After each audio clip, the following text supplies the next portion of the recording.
बोलो जय श्री राम। জয় শ্ৰীৰামক জয় শ্ৰীৰাম বুলি ক'লেহে খানা পাবি। খাদ্য বিতৰণ কৰি বলপূৰ্বকভাৱে বৃদ্ধ মুছলমান লোকজনক জয় শ্ৰীৰাম ক'বলৈ বাধ্য কৰা লৱকুশ ওঝাৰ এই দৃশ্য ভাইৰেল সামাজিক মাধ্যমত।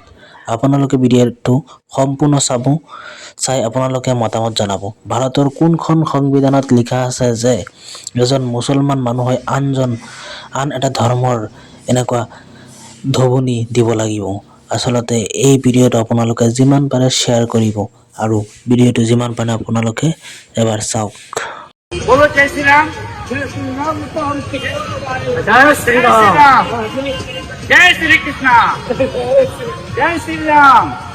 बोलो जय श्री राम। जय श्री राम मिलेगा तभी प्रताप मिलेगा। जय श्री राम। बाबा